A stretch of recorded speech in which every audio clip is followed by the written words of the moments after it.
মিয়ানমারের রাখাইন রাজ্যে নির্যাতন ও গণহত্যার শিকার হয়ে দেশ ছাড়া হওয়া ৮ বছর পূর্তি উপলক্ষে রোহিঙ্গা গণহত্যা দিবস পালন করেছে কক্সবাজারের উখিয়া টেকনাফের বিভিন্ন ক্যাম্পে আশ্রয় নেওয়া রোহিঙ্গারা। সোমবার সকালে দিনটিকে কালো দিবস আখ্যা দিয়ে সমাবেশে রোহিঙ্গা গণহত্যার বিচার দাবি ও পূর্ণ নাগরিক অধিকার ফিরিয়ে দিয়ে মর্যাদাপূর্ণ প্রত্যাবাসন সহ নানা দাবি তোলেন টেকনাফের নেদার ক্যাম্পের রোহিঙ্গারা। তারা মিয়ানমারের ফেরার দাবিতে কক্সবাজারের 10টি ক্যাম্পে আলাদাভাবে সমাবেশ করেছেন।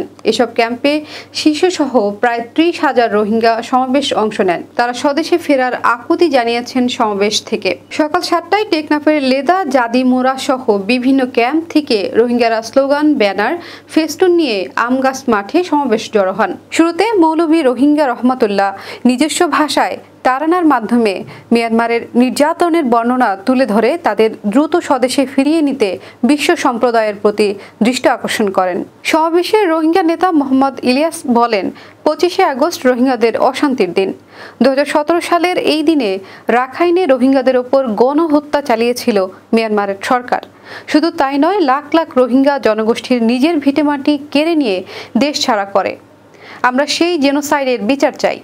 12 লাখ রোহিঙ্গাকে আশ্রয় দেওয়ায় বাংলাদেশ সরকারের প্রতি কৃতজ্ঞতা প্রকাশ করে সমাবেশে রোহিঙ্গা যুবক সৈয়দুর আমিন বলেন, আমরা এদেশের অতিথি, তবে দিন অনেক গড়িয়েছে, আর নয়। আমাদের এখনই জন্মভূমিতে ফিরে যাওয়া উচিত। ঐক্যবদ্ধ থেকে সিদ্ধান্ত নেওয়ার সময় এসে গেছে। মিয়ানমারের না গিয়ে অন্য দেশে গেলে রোহিঙ্গাদের অস্তিত্ব থাকবে না।